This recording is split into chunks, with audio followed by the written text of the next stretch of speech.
Saludos amigos, bienvenidos a su programa Pro Empresa Familiar. Me da mucho gusto que otro mes más podamos vernos a través de estos medios. Y en esta ocasión, el mes de marzo del 2022, vamos en cierto modo a darle continuidad al tema que estuvimos hablando el mes pasado, donde hablamos sobre la sucesión en la empresa familiar, un tema que ha sido siempre importante, pero más importante en estos tiempos turbulentos que estamos viviendo. Y hoy tengo el placer de tener como invitado en este programa a un experto en ese tema y en muchísimos otros temas sobre la empresa familiar. Me acompaña el ingeniero Salo Gravinsky Stader, que está radicado en México. Él es ingeniero químico, hizo ese grado en la Universidad Nacional Autónoma de México, la UNAM, y tiene una maestría en ingeniería industrial y otra en administración de empresas de la Universidad de Columbia en Nueva York. Además de eso, ha escrito como 330 libros y un sinnúmero, cientos de artículos para el periódico Excelsior de México y para otras tantas fuentes que le publican. Así que es un experto internacional como consultor en empresas familiares. Así que me da un gran placer tenerlo en este programa. Me honra, ingeniero Gravinsky, con su presencia. Y pues le dejo la palabra para que se dirija a la audiencia. Bueno, antes que nada, muchas gracias. Conozco su bello Puerto Rico, me encanta. Tengo amigos allá y ya quiero volver a ir un día. Volver. Pero gracias por todo. Además, quiero decirles que Luz Leida fue asistente a uno de mis eventos que hice en Estados Unidos. Era una de alta dirección de empresas familiares en la ciudad de San Antonio y entre otras ciudades, tanto de Estados Unidos como de Latinoamérica. Y me encantó. Y resulta que somos compañeros en nuestra organización pionera llamada Family Firm Institute, FFI, de la que soy, si no fundador, tengo ya más de 30 años ahí. Y ya soy fellow y todo. Y me dio mucho gusto ver un artículo que acaba de publicarse de ella sobre el tema de retirados. Y le hablé y le dije que me encantaba, inclusive escribí el artículo nombrándola a ella, porque es un tema vital ahorita en esta época. Y pues nos reunimos y que me pide que vaya a platicar con ustedes aquí en esta entrevista y aquí estoy. Un placer, Luz. Muchas gracias, ¿verdad? El ingeniero Gravinsky es senior como fellow en el Family Firm Institute. Yo soy fellow del año pasado, pero él es uno de los pioneros, como acaba de decir. Así que me siento que igual que en el artículo que escribí, ¿verdad? Estamos aquí como que dos generaciones que creemos en lo mismo, creemos en la empresa familiar y pues estamos colaborando en este esfuerzo. Así que muchísimas gracias, ingeniero. Vamos rápidamente a las preguntas y al tema que quisiéramos discutir para beneficio de las empresas familiares puertorriqueñas, ¿verdad? Que es a las que yo trato de impulsar y de llevarle un mensaje a través de estos medios. Da la casualidad que hay un libro del ingeniero Gravinsky que se titula Las empresas familiares en épocas críticas. Es uno de los primeros libros de él que llegó a mis manos después de ese seminario que él acaba de mencionar, que lo tomé con él en el 2018. Y da la casualidad que ese libro se publicó en el 2017, precisamente el mismo año en que Puerto Rico recibió el embate de un huracán categoría 5.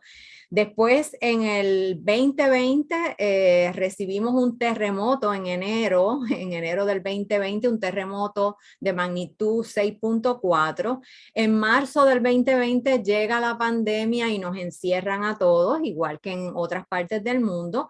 Y ahora, ¿verdad? Tan reciente como febrero 2022, estamos también recibiendo los embates de esta guerra que nos afecta a todos y que ha aumentado los precios del combustible y por consiguiente aumenta los precios de tantos bienes y servicios. Y todo eso lo digo como preámbulo para contextualizar, ¿verdad? El contexto nuestro en Puerto Rico, que no es muy diferente al resto del mundo, pero donde se unieron una serie de eventos desde el 2017 para acá, que de hecho nos crearon, como dice su libro, épocas críticas, ¿verdad? Y aunque esas épocas críticas han afectado a todos los negocios, en las empresas familiares probablemente ha sido más fuerte aún, pues como yo le conversaba fuera de cámara, en promedio, hace unos años atrás, cuando estudié unos datos demográficos de las empresas puertorriqueñas familiares, aproximadamente 5 personas de una misma familia trabajaban o trabajan en una empresa familiar. Así que dado todo ese preámbulo, lo que yo quisiera preguntarle es, usted como experto internacional que ha asesorado a tantas empresas, estamos viviendo una época de crisis nosotros y no le dije que estamos casi saliendo poco a poco de una deuda pública súper monumental que apenas la semana pasada como que se empieza a ver un acuerdo que para muchos no es, ¿verdad? No es el mejor, pero es un acuerdo tratando de que todas las partes sean beneficiadas. ¿Cómo usted nos recomendaría o les recomendaría a las empresas familiares que escuchan este programa que deben hacer su planificación estratégica a futuro, luchando por sobrevivir a todos estos eventos en los cuales aún estamos inmersos? Bueno, antes que nada, sí estuve muy atento acerca de todos los problemas que tuvo Puerto Rico. Repito, tengo amistades y sentí mucho que la mezcla de problemas económicos internos y deuda se le aúne un super huracán que deshizo la mitad del país y después ¿cómo se llama? Un terremoto. Y pues para acabarla, como dicen en México, para acabarla de amolar, de ponerse peor, pues nos tocó como a todo el mundo una pandemia. Voy a contestarlo muy fácilmente. Las empresas familiares tienen la palabrita que no me gusta mucho usar, que se llama resiliencia. Resiliencia quiere decir que aguantan muchas situaciones, incluyendo las crisis mayores. Se han dado empresas familiares en épocas de guerra, se han dado en épocas de terremotos. Ha habido inclusive empresas familiares que han crecido. ¿Por qué? Pues porque estuvieron en un nicho del mercado, en una época difícil. Ahora lo que pasa es que estamos mundialmente con muchas ascuas, ¿verdad? No estamos 100% seguros de que la pandemia terminó, porque todavía puede haber un problema. China está otra vez teniendo grandes problemas y ahora también Europa. En México ya salimos, dicen, pero vamos a mantener con mucho cuidado y hay que cuidarse todavía. Y hay que ponerse las vacunas y hay que hacer todo. Cuando pasó lo de la empresa familiar, en lo particular, perdón que me vaya a lo personal, me pasaron dos cosas. Uno, obviamente, todas las asesorías y eventos presenciales se volvieron cero. Es decir, empecé a trabajar desde mi casa, su casa, algo en Zoom, como ahora, algo en ¿cómo se llama? En línea, usando también teléfono, toda la cosa tecnológica que fue maravillosa. Y al mismo tiempo también decidí qué hacer con mi tiempo. Entonces va el caso porque una de las ¿cómo se llama? Ensayos que hice, que no se ha publicado, pero vale la pena que lo platique, se trata las empresas familiares y la pandemia. Y las dividí en 3 fases. Tú no la conoces, Luz, pero también si quieres te la mando. Es un muy buen, ¿cómo se llama? Ensayo, porque yo definí que en la pandemia, como en cualquier crisis, había que tener, en primer lugar, la calma y todo. Y como sí sabes, y eso lo he platicado, cuando hablo de las empresas familiares, que llevo 35 años asesorándolas, escribiendo y todo, ¿cómo se llama? Refrán o mi objetivo o misión como asesor, escritor y todo, periodista, es la armonía familiar en primerísimo lugar, la continuidad de la empresa familiar a través de las generaciones y la tercera es la preservación del patrimonio. Ese es un sistema, familia, empresa, patrimonio, al cual yo le añadí, por eso inclusive me premiaron, un cuarto subsistema llamado ejecutivos y empleados no familiares, porque son parte integral de todo este sistema. Si la empresa le va mal o a la familia se pelea, los que pierden además de la familia, el patrimonio y la empresa, pues son los empleados. Entonces, creamos desempleo y problemas. Yo lo que hice es analizar eso en forma sistémica. Por eso te platico, porque eso va con tu pregunta. En forma sistémica dije, bueno, ¿qué pasó? Bueno, pues pasaron 3 fases. Ahorita puedo decir que ya vamos en la tercera, hablando de planeación estratégica. La primera fase fue simple y sencillamente el pánico. De repente, estoy en mi casa, no puedo salir, mi familia está conmigo, si tengo una buena relación familiar, conyugal y todo demás, pues se refuerza todo. Si tengo algún problema, se hace más grave. Hay un problema económico porque lo que yo tengo de ingreso se baja o lo tengo que bajar porque no tengo suficiente. Y también me afecta a mi empresa porque tengo que cuidar los empleos. Tengo que cuidar que la gente siga teniendo una seguridad económica, mis empleados y obviamente la familia. Y al mismo tiempo empiezo a ver que estoy perdiendo clientes, estoy teniendo problemas de suministro, etc. Entonces, la primera es el pánico y la verdad es que hay que hacerlo realmente, meterse a la cueva como los osos, a invernar. Y eso fue exactamente lo que se tenía que hacer y lo hicimos muchos.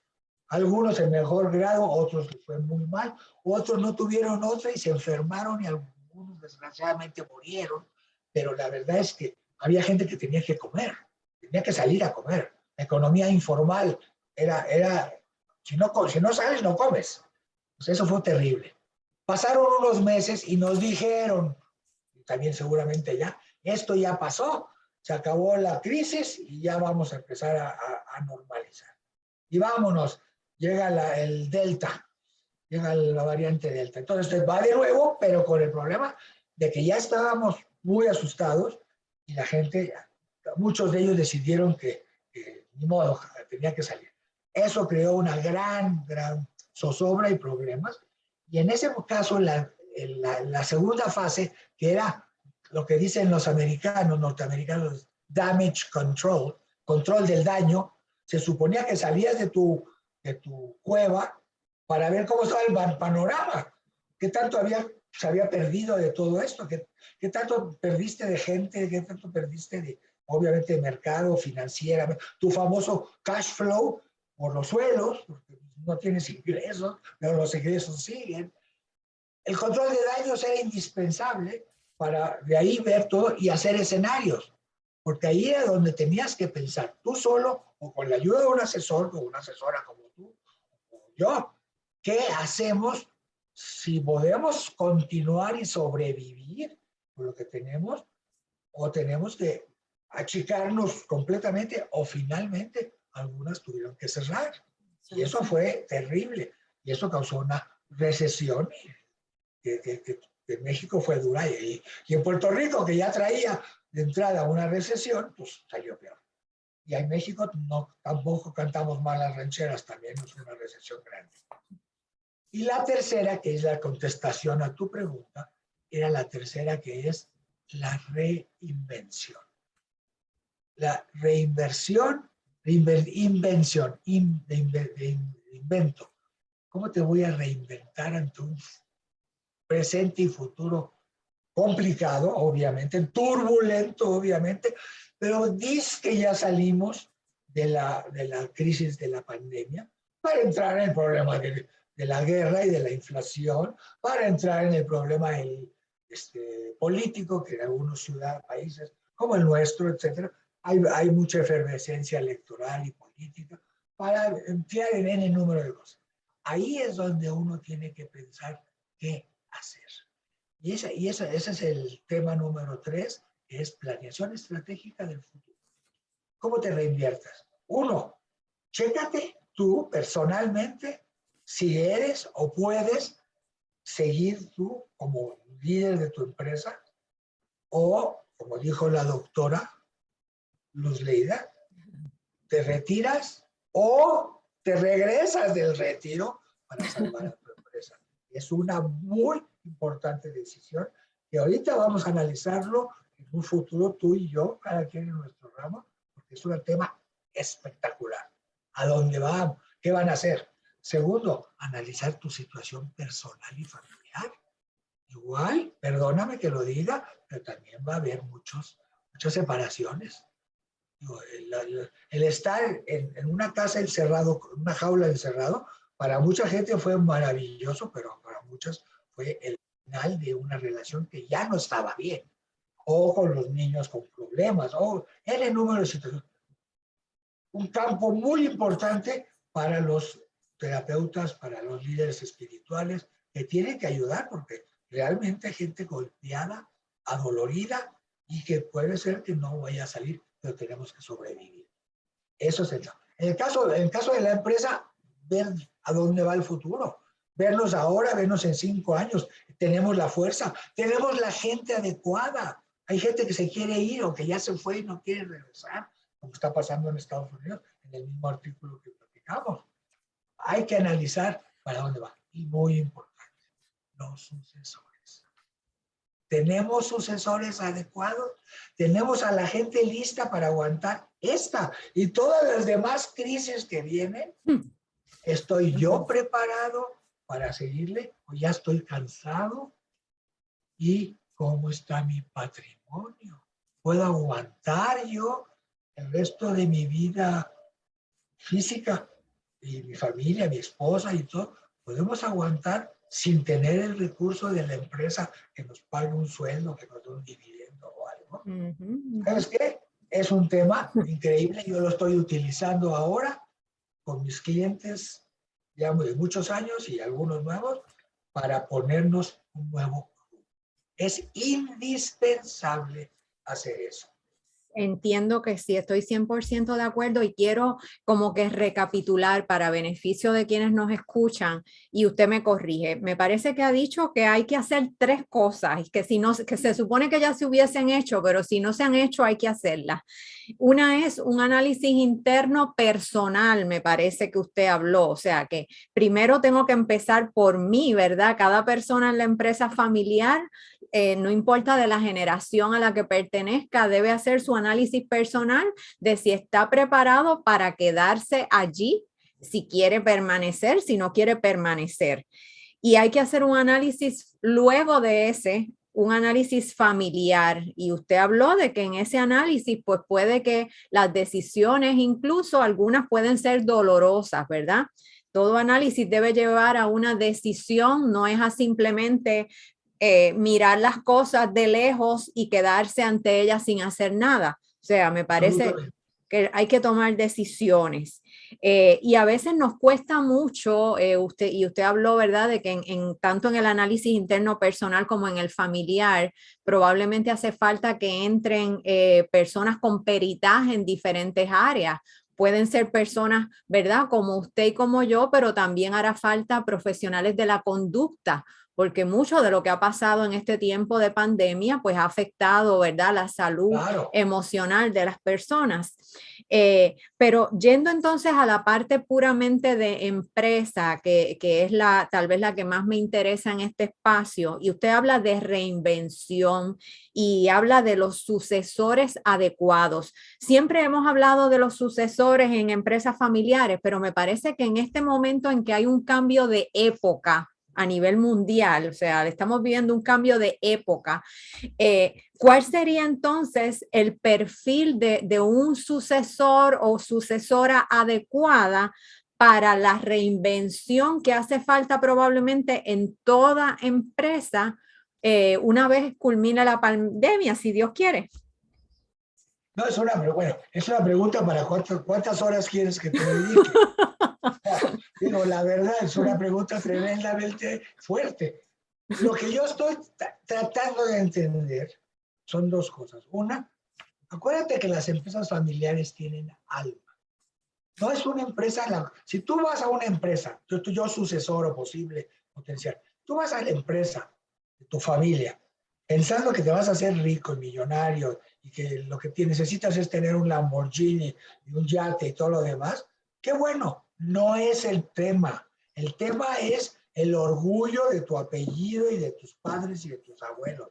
Es la historia familiar, es tu capacidad de mezclar tus conocimientos actuales, tu flexibilidad y tu, obviamente, adaptabilidad a los cambios con la tradición y la esencia de la familia que empezó esto. Si tú vas allá pensando que es voy a hacer dinero, por hacer dinero no. Voy a trabajar por el orgullo de la continuidad de mi familia en este negocio y claro, voy a trabajar profesionalmente con todo lo que aprendí de administración, de ingeniería aunque no haya estudiado una materia fin, de lo que sé para que la empresa sea profesional en su trabajo, pero de estructura familiar. Es decir, vamos a mezclar los conocimientos administrativos, productivos, todo lo que quiera, con mi esencia. Yo, mi apellido Salo Gravinsky, la familia Gravinsky tuvo esta empresa y yo quiero seguirla forever and ever, como digo. Y tercero, muy importante, voy a planear, porque yo soy sucesor, en que mi padre o mi abuelo tengan una tranquilidad hasta el último día de su vida, porque se la merecen, pero que no sea dependiente de la empresa, sino tenga su patrimonio y que claro, que nosotros podamos seguir dando los recursos para una vida correcta y honrosa y digna. No quiero yo que la empresa quiebra, porque si quiebra la empresa, le afecto también a mi familia y a mí. Es decir, se necesita una persona dinámica, pero con el corazón bien puesto y que lo conecte con su cerebro. Wow, mire, las palabras que ha dicho son sinceramente para estar mucho tiempo hablando del tema, Claro. pero no quisiera que se me escapara precisamente la esencia de lo que usted ha dicho para sobre todo las generaciones jóvenes puertorriqueñas, porque yo creo que en todas partes la familia como institución ha sufrido y yo sé que usted está trabajando unos temas interesantísimos en esa área, pero quiero hablarle a los dueños de empresas familiares puertorriqueñas que están escuchando este programa y a los que son jóvenes miembros de empresas familiares, porque Salo, un fenómeno que se ha dado en nuestro país es que a veces yo he hablado con jóvenes que sus padres o sus abuelos tienen empresas y han dejado incluso que se pierda ese patrimonio porque ellos no quieren trabajar allí. Y aunque puede haber mucha justificación incluso porque no se trabajó a esa persona desde la niñez para que amara ese patrimonio, ¿verdad? Pero, oiga, yo digo que si no tengo dónde ir a trabajar, ¿cómo no voy a luchar por el negocio de la familia? Porque hay casos incluso de ese tipo, ¿verdad? Donde la persona puede hasta no tener empleo, pero no quiere trabajar en la empresa de la familia. Y usted ha hablado de la esencia de la persona, la esencia de la familia y ese orgullo, esa es la palabra que quiero tomar, el orgullo por eso que ha sido creado en la familia.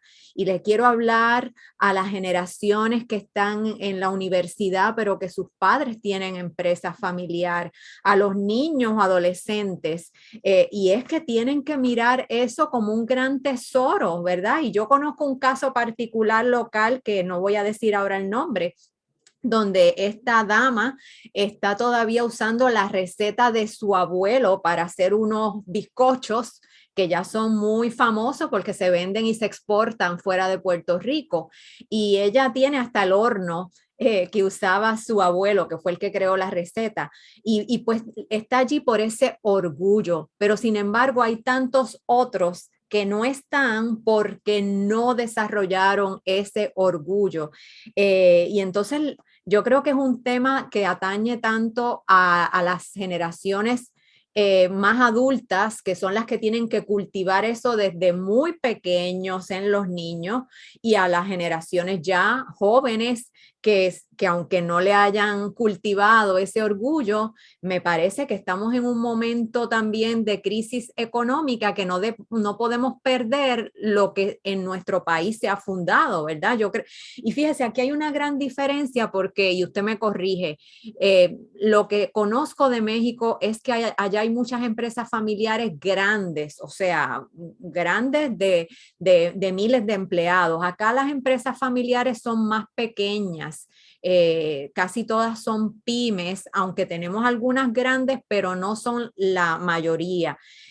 ¿Cómo eso también puede afectar en la reinvención, verdad? Y cómo tal vez las empresas más pequeñas tienen que mirar nichos de mercado donde puedan insertarse y reinvertir, ¿verdad? No sé si nos quiere decir algo al respecto. Bueno, aquí te tengo que decir algo. No podemos hacer comparaciones porque Puerto Rico ha de tener que 4 o 5 millones de habitantes, México tenemos 130. Entonces digo, 3.5, estamos en 3.5 y cada vez bueno, somos menos. todavía mayor. Entonces tenemos 40 veces más que ustedes. Entonces, claro que tenemos que tener muchísimas más empresas. Aquí hay 6 millones de empresas que yo considero familiares. Es el 90 y tantos % de las empresas son familiares.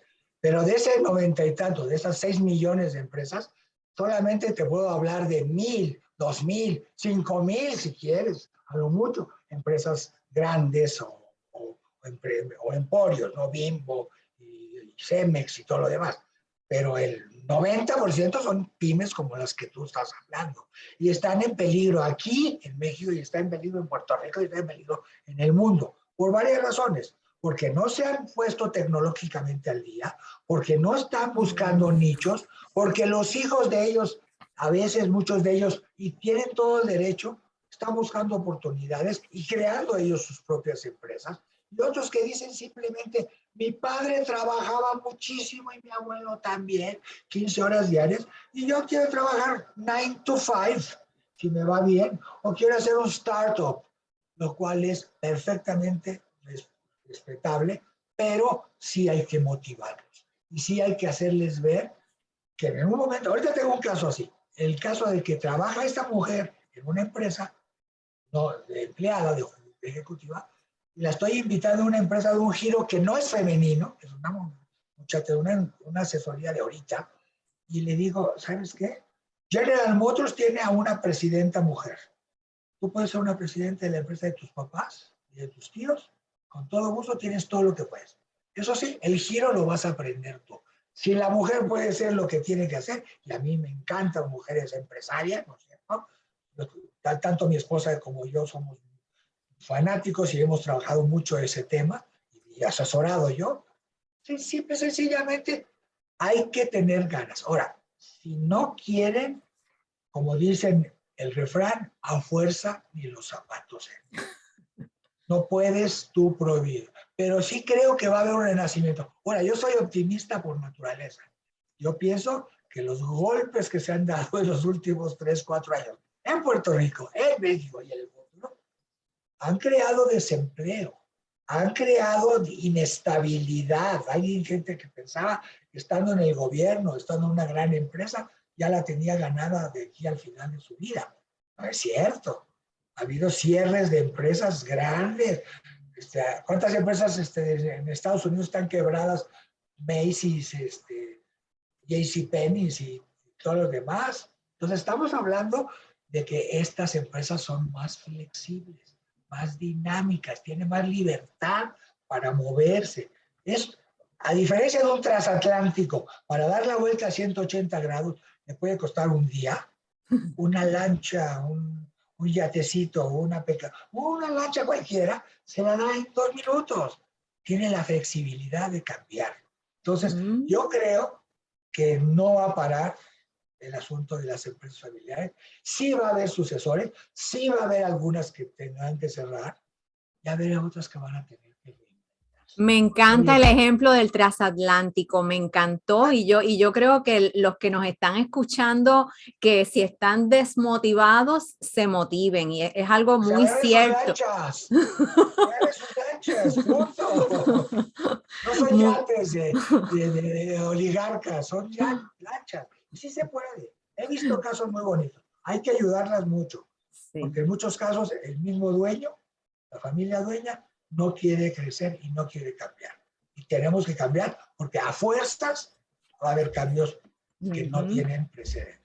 Bueno, pues yo creo que destacando lo que acaba de decir, ¿verdad? Hay que poner la tecnología al día, hay que integrarla a la empresa, hay que buscar nichos de negocios Ya, y hay que motivar a los sucesores. Y como el tiempo nos traiciona, yo quisiera, ¿verdad?, ir al tema que tiene que ver con el artículo que escribí y que me publicó el Family Firm Institute en la revista The Practitioner y que usted lo leyó y pues le gustó y lo comentó en el periódico Excelsior de México.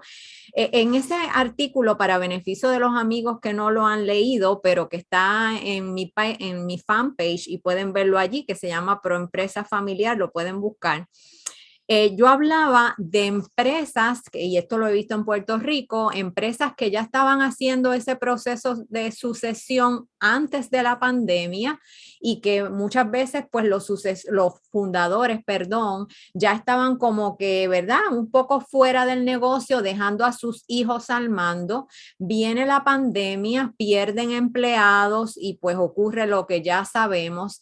Y estos fundadores que ya estaban pasando el batón tienen que volver a entrar a la empresa y ahora en cierto modo dejar que sean sus hijos los que le den instrucciones en muchas ocasiones porque eran los hijos los que estaban al frente, pero pasan a tener un rol bien importante, tan importante o más que el que tenían antes, porque si no estuvieran dando ese soporte, pudiera estar cerrada esa empresa porque fueron empresas que perdieron muchos empleados que eran expertos en ciertas áreas.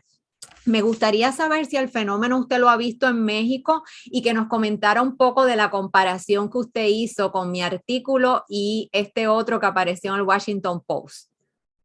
bueno, repito, me gustó mucho tu artículo, ya te lo dije, y me pareció muy interesante para explorarlo. La verdad es que todavía no he visto las secuelas de la pandemia, pero con toda razón, he tenido casos en toda mi carrera, de tantos años, en el cual tuve que, yo, como asesor y amigo de la familia, traerme al señor que había yo retirado, ya estaba tranquilo en su casa, porque hubo una tragedia en la empresa. Es decir, un caso crítico es que el hijo del dueño tuvo un problema conyugal muy duro, a pesar de que lo mandamos a terapia, y el hombre se suicida. Entonces deja todo tirado. Entonces al fundador dueño lo traje del retiro y le dije, tienes que estar acá temporalmente por muchas razones. Ok, ese es un caso extremo, pero yo creo que va a haber casos extremos y te voy a ser sincero, los voy a ir checando y tendremos relación tú y yo para decirte, mira, ya me cayó uno que tuvo que regresar. Pero la idea, el concepto que tú estás poniendo es muy interesante. ¿Por qué? Porque el concepto es, hay que salvar a la empresa. Y a lo mejor mis hijos, que estaban acostumbrados a tener sus maestrías en Harvard, Columbia o en la Universidad de Puerto Rico, donde tú quieras, y que están muy a gusto trabajando llamémosle profesionalmente, esto no tiene nada de profesional. Les cayó un mazazo y les cayó un negocio, un problema en su familia, en su empresa, en su patrimonio. Y se sienten muy, muy, muy desprotegidos. Entonces, el dueño de la empresa o el patriarca o la matriarca, como tú quieras llamarle, regresa a ayudarlos a salvar el negocio con su criterio y con su experiencia y su colmillo de mamut de 40 años de haber estado ahí. Vas a ver qué otras cosas puede hacerse. Ese es un tema. El otro es que de veras no estén capacitados, hay que salvar el negocio como de lugar. Eso es una. Y la tercera, pues es que ya estos hombres también, algunos de ellos, su plan patrimonial no fue como ellos querían. Estaban dependiendo del sueldo o del honorario que recibían de la empresa, aunque ya no trabajaban, porque de eso vivían. Y de repente, pues acabó el honorario, pues tengo que trabajar en algo, pues qué mejor que volver a manejar la empresa. Es un tema muy interesante, ya te platicaré qué sucede, no lo he visto todavía, porque no he visto muchas cosas, estuve encerrado, estuve escribiendo libros, eso estuve lo que haciendo, y asesorías por Zoom, y eventos por Zoom, que sigo haciendo. Pues vamos a ver. Ahora, lo que me llamó la atención es haber leído 2-3 días antes un artículo del Washington Post en la cual dicen que los retirados de empresas familiares, pero no dueños, sino empleados, dicen, bueno, ¿y para qué carambas voy a volver a hacer commuting de 1 hora, hora y media, para trabajar de 9 a 5, para ganar un sueldo más o menos?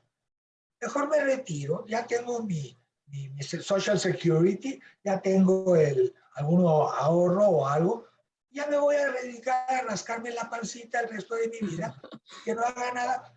Y está causando el problema al revés, está causando un problema de falta de empleo para ciertas áreas en la economía norteamericana, que todavía aquí no vemos en México, no lo puedo comparar, en la cual la gente quiere más dinero, si te ofrecen chamba, trabajo, págame más. Causa inflación, causa problemas en áreas de servicio, en restaurantes, en hoteles. Acabo de estar yo en Estados Unidos para la vacuna y me encontré con que el hotel tenía ya una muchacha que limpiaba los departamentos una vez cada 3 días. Es decir, no es diario, sino ya quitaron gente o no encuentran gente. Estoy hablando de hoteles de 4 estrellas, no estoy hablando de cualquier hotel. Es decir, están causando cosas. ¿Sabes qué? Yo creo que al final de cuentas esto se va a estabilizar de ambos lados.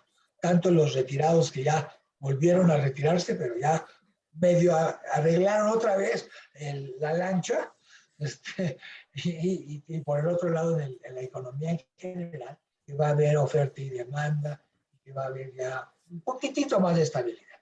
Pero el mundo ya cambió y el mundo va a cambiar aún más. Y les aconsejo a ustedes, dueños de empresas familiares, a ustedes, asesores, a mí y a todos, que nos amarremos los cinturones de seguridad, porque si creen que lo que pasó antes era difícil, la época crítica no se quitó, se va a seguir forever and ever.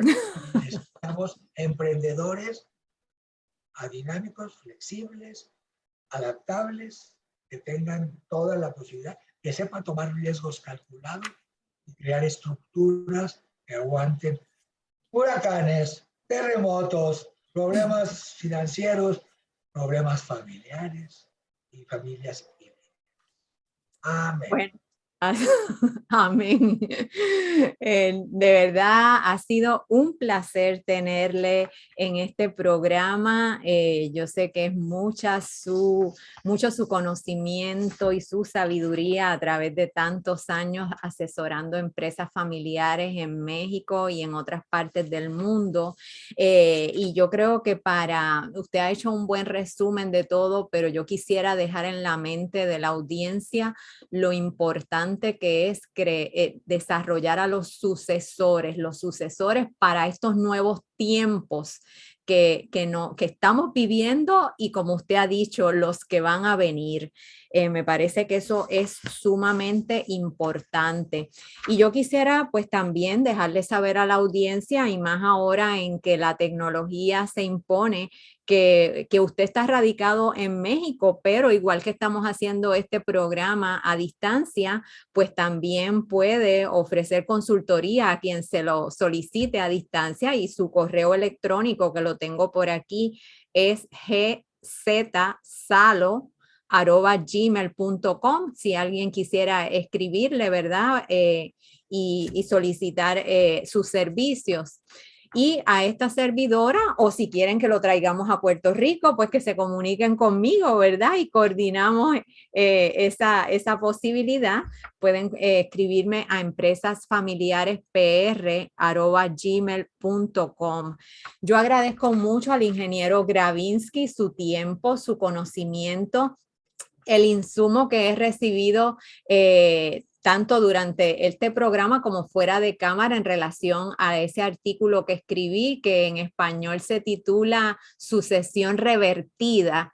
Y que es un fenómeno que yo he comenzado a ver y que pues estamos mirándolo a ver si en otras partes del mundo también se da. Yo creo que nos invita también al tema de trabajar en colaboración, generaciones de diferente edad, obviamente, ¿verdad?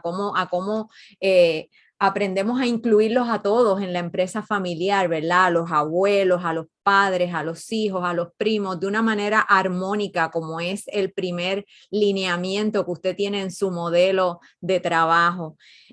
Así que nada, nos resta muy poco tiempo, pero me gustaría que le dijera unas palabras de despedida a la audiencia.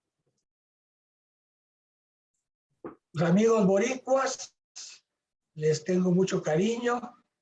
Siento que ustedes tienen lo mejor de los dos mundos, el espíritu latinoamericano, la alegría, la música, ya saben, todas las tradiciones que tenemos, pero mezclados con el pragmatismo y yo como estudié ya también en Estados Unidos, yo siento que las dos cosas son una cosa maravillosa, es decir, no dejo de ser mexicano, latinoamericano, me gusta todo lo que es de mi país, pero también no dejo de admirar lo maravilloso y lo bueno que aprendí y de la gente que aprendí, tanto en Estados Unidos como los amigos de Puerto Rico. Y sobre todo, pues mi pasión por los emprendedores, las mujeres empresarias, las empresas familiares, es una cosa que me ha cambiado mi vida. Yo era ingeniero y de repente estoy siendo asesor de empresas familiares y fanático. Y eso y ahora con nuevos temas. Así es que les agradezco mucho, Luz, te agradezco mucho que te hayas acordado de mí y yo de ti. Y espero que sea, como dicen, the beginning of a beautiful friendship. El principio de una bonita, ¿cómo se llama? Amistad como en Casablanca. Entonces, pues gracias, muchos saludos a todos, ojalá les sirvan lo que hago, háganle caso a Luz, tiene muy buenas ideas, es muy capacitada y si me invitan voy, así que ahí se los dejo. Un abrazo, gracias por todo. Muchas gracias y gracias a los amigos que nos ven a través de Proempresa Familiar. Nos despedimos este mes y los espero el próximo mes en su programa Proempresa Familiar. Gracias y hasta pronto.